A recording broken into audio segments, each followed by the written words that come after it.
Greetings to my colleagues and the citizens of Kazakhstan. My name is Дэвид Ланкис from the University of Texas at Austin, and I'm happy and honored to be with you today as we talk about the importance of libraries, librarianship, and literacy. My work has been looking globally at what librarians do and what libraries do in order to make communities better. I'm going to spend a little time on that today, but just to give away the ending, the goal here is for libraries to be mechanisms of very local impact, where in our local impacts, whether that's in a town, whether that's in a university, whether that's in a school, how can we help people learn about themselves, about their government, about the world? And how can we empower people to make a difference in that world? Because that's ultimately what we're talking about. Literacy, digital literacy, information literacy, all of these types of literacies are power. Their power to learn and engage in ideas beyond just what happens locally. Their power to make decisions and to dream bigger. Their powers of aspiration. For too long, libraries have been seen as deficits, trying to fix communities. They're not literate enough, let's fix them. They don't understand technology, let's fix them. And increasingly what we're talking about with a new vibrant librarianship of the 21st century is how we help communities aspire and what is their unique contribution, their unique learning that they can share with the world. That's what we're talking about here, is how we can help people read, not simply to get the words, but to get ideas, to write, to develop their own world and share their worldview and their own history with their citizens, their neighbors, universities, the world. That's what we're here talking about, is how libraries can, with communities, make a better future. Now, I've titled this Librarians' Truth Guns, and that might seem like an odd phrase, but I want to tell you a little bit about where that comes from. Truth Guns comes from Archibald MacLeish. This is Archibald MacLeish. He was the Librarian of Congress here in the United States right before and during World War II. And what he began looking at was libraries as vital mechanisms and community infrastructure. The goal here was not simply to provide books or entertainment, but to truly inform and shape the world that they were a part of. He took the Library of Congress as a way of collecting information and turned it into a mechanism of strategizing, of discovering, of understanding, of mobilizing to let the average citizen be part of the great contribution, the great struggle. And his words were that librarians were great propaganda of truth guns, that librarians had a special role, that in a world of propaganda, in a world of restricted media, in a world of threats all around, librarians were there to prepare armor and prepare the citizens to make decisions, to prepare citizens and students and teachers and engineers and plumbers to take control of their lives and move things forward. That was the goal. And he talked about libraries as great propaganda truth guns. But this is where I want to talk a little bit about how I might differ from many other people talking about this. I was recently in a tweet on social media putting out the idea that, libraries had helped a certain function. They had done something. And one of the tweets back was, "The library always makes a difference." And I love that quote because I want it to be true, but it's not. A library doesn't always make a difference because, one, a library is a building or an organizational chart or a collection. It's people that make a difference. So I made a few edits. That a librarian always makes a difference. But then that's not always true too, because a librarian has to choose to make a difference. Simply having a library, simply having a collection of materials, simply having a place that people can get around isn't in and of itself that empowering. It doesn't promote literacy. We can't simply put a room full of books and have people walk through it and walk out reading. It's not how it works. We can't simply put together a bunch of forums and posters on how to understand the online world or how to get online or what to do and assume people can become digitally literate. It doesn't work that way. It takes people, a librarian, people working in the library, people overseeing funding. It takes professors. It takes tax dollars. It takes all of these things to have a direction and to choose to make a difference. There's nothing inherently valuable about a library. There's absolutely something fundamental and democratic in having a librarian work with their community to build and function as a library.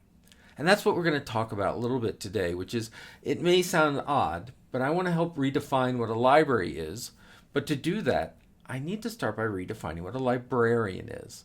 And that may sound odd, but we really don't have great definitions of what a librarian is. We tend to say people who work in a library. But what is a library? It becomes a sort of circular definition. And it also, back to my previous point, simply having a building and a collection builds you a beautiful closet. It takes a librarian to serve a community, to be in there working, understanding, side by side with the community to make a library. So let's start with, what is a librarian? Well, the first thing that makes a librarian is their mission. The mission of a librarian is to improve society through facilitating knowledge creation within their communities. Now, a couple of obvious things about this. First, it's the mission of a librarian, not the mission of a library, not the mission of some abstract organization, but an individual, a person who's dedicated to improving society. And that's the important part of this mission. We're working to make life better. And we don't do that just by filling holes, by helping people read or what have you. We do that by working with where a community wants to go. What is their aspiration? What is their dream? What does better mean? What does improve mean? Does it mean people who can read? Yes. Does it mean people have freedom to read ideas from across the globe? Yes. We know, for example, the best, richest learning comes from the most diverse sources, being able to look across a spectrum of ideas to develop our own. So that's the first thing. We're about making the world a better place. The second is how we do that. Facilitating knowledge creation within our communities is a big, long way of saying we help people learn. We have libraries not just to entertain or be quiet spaces, but to really energize the mind, to understand what's come before, to understand our history, to anticipate and dream of our future, to comment on our present and oversee it. And that's really clear that when I say communities, I don't just mean a town. A university is a community. A law firm is a community. A hospital is a community. What community that librarian serves, their job is to help them learn. Maybe just learning what literature they like. It may just be learning about what their options are, but it may be learning about whole new forms of matter. Maybe learning about new ways to cure disease. But this isn't enough. If we simply define a librarian as their mission, there are many people who share this mission. A professor, a teacher share this mission. Right? The idea is to help and teach. Publishers share this mission. Online search services could say they share this mission. So that's not enough to uniquely define a librarian. To do that, we need two more components. The next component we need is how we do that. How do we enact this mission? How do we help facilitate learning? Well, we do it by four primary means. The first is motivation. We understand what drives people to learn. Is it something internal that they've always wanted to know? Is it something external? Their professor's given them an assignment, their teacher has asked them to write a paper, their boss has asked them to do research. By understanding what motivates people, we can better empower, we can make things more relevant to them, we can help find resources that they are going to understand, that they are going to love, and that they are going to access. Speaking of which, our second means is access. We provide access from the individual to a body of literature, but also to the rest of the community. Yes, to a collection, to a space to study, to a third place, to a place to be a community. Access is vitally important, but it goes both ways. Not just access from the citizen to the collection, to the materials, to the library, but access to the whole community. Finding people with shared and common interests that connect. Being able to help an individual produce a podcast or a video or a song or write their own book to share back with the community. Access is about empowering the world, empowering the individual to access the world and the world to access the individual. And knowledge, which is, it's great to say we're going to help someone study new frontiers of medicine or physics, But do they know the language? Do they understand what a peer-reviewed source is? Do they know how to find the book? Do they know how to engage this conversation? So we provide training. We provide basic understanding of what we're doing. We also do this by providing a powerful environment. An environment that, yes, is a space that people can participate in, that can utilize this space, that can be a quiet space or a loud space. We also provide, ultimately, a safe space to explore dangerous ideas. We should do that. We have to worry about people's comfort in this environment, in whether they're going to be, what their privacy is, whether people are going to see this information or not. And so we provide an environment where people can feel a level of comfort to get uncomfortable. They can read materials they may not normally read. They can be exposed to ideas they may not normally be exposed to. So we provide an environment. But once again, our mission and our means are not exclusively about librarianship. Online services, schools, etc. could do this. So we need a third component, which is the values that drive that work. We, yes, do this mission, we provide these means, but we're always guided by our values. We are guided by learning and openness. We are guided by helping people to know new things and to do so in a transparent way. Our transparency. These are our biases. These are our understanding. This is our limitations. This is things that you can and cannot get from these materials and collections, to be open with that. We are about intellectual honesty, not being objective or unbiased, because actually we can't. Librarians believe in openness. We believe in improvement. We have a vision of what is better. And that means that we have a point of view, and we express that and make that available to people so they can understand the service that we're giving them. We believe in intellectual freedom and safety. We are against censorship. A librarian is someone who, once again, with diversity of thought, diversity of individuals, diversity of backgrounds, of religions, of all sorts of things. We believe that those larger, greater conversations with more and ever more diverse people, diverse sources, diverse information, leads to better decisions, leads to better knowledge, leads to a better society. So we support our community in this way. Now, knowing what a librarian is, we can define what a library is. So what is a library?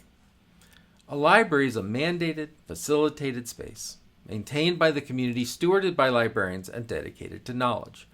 What does that mean?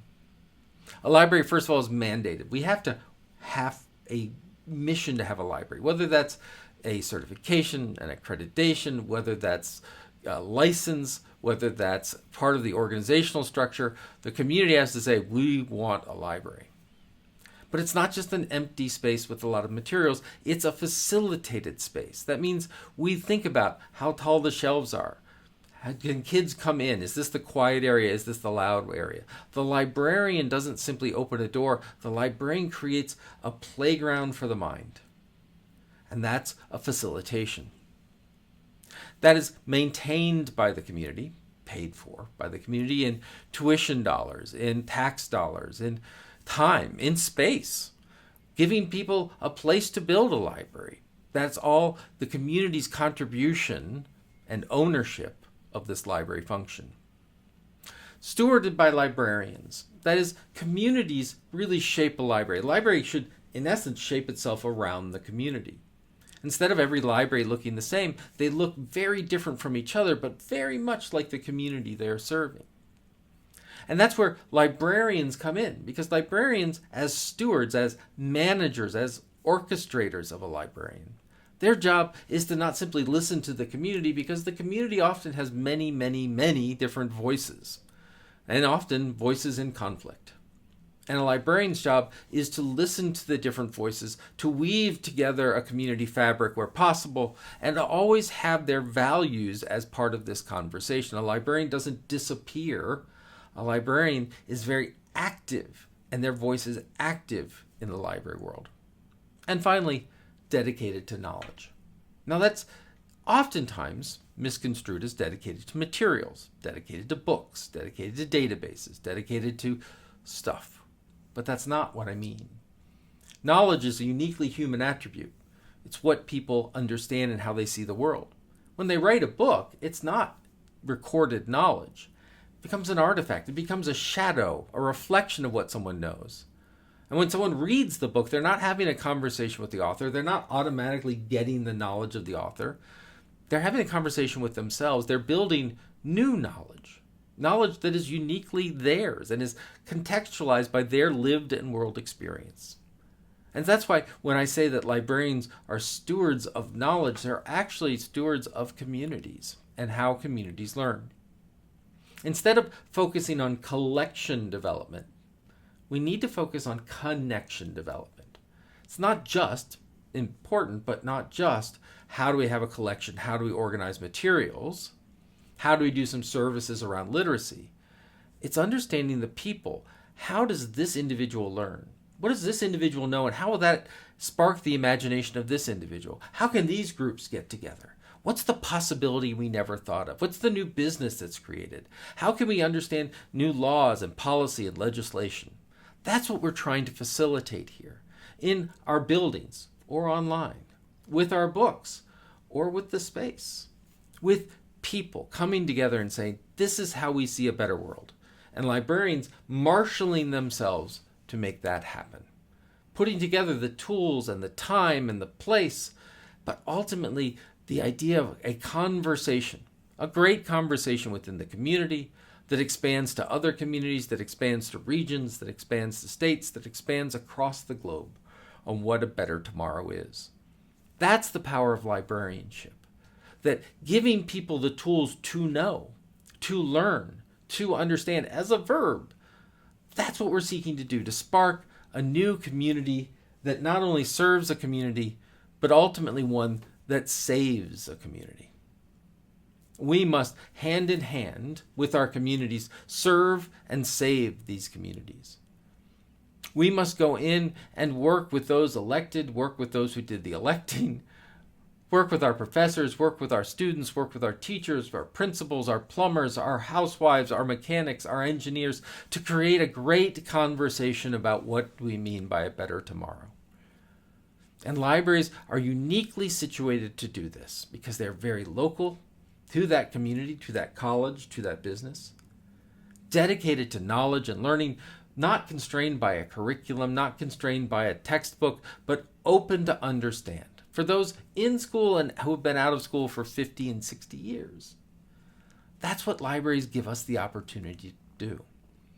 And if you, in a very small community, can empower and prepare people in your local community to do this work, then imagine that your compatriots are doing it in their community. And their compatriots are doing it in their community. And I'm doing it in Texas, and people are doing it in China, and other people are doing it in Amsterdam, and etc. And we begin a grand conversation about the human condition. And I know that sounds probably too grand.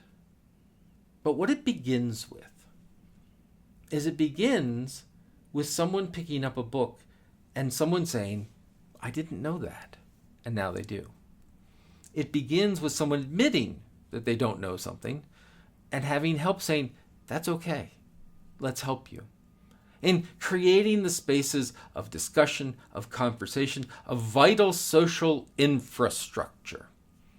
Just as we need roads, just as we need power, we need libraries. We need places to come together and discuss, to places to be a community, places to argue in a civil way, places to disagree, but ultimately places to build and forge consensus, to discuss what it means to be in a democracy or a republic, to discuss what it means to be better in this place tomorrow, to discuss what is the vital knowledge and how do we learn it. And that includes everyone in a community, not just the majority, but the minority. Bringing them together and letting them feel safe and letting them feel like they have power. And librarians to teach basic literacy and then information literacy and then digital literacy and then all of this, they can't do it alone. They need to work with teachers. They need to work with restaurant owners. They need to work with parents and grandparents and grandchildren. And so the library is not one group of professionals and a collection. It is a community and a space of discovery. That's what power we have with our libraries. And for too long, we've taken them for granted. And for too long, we have underestimated them.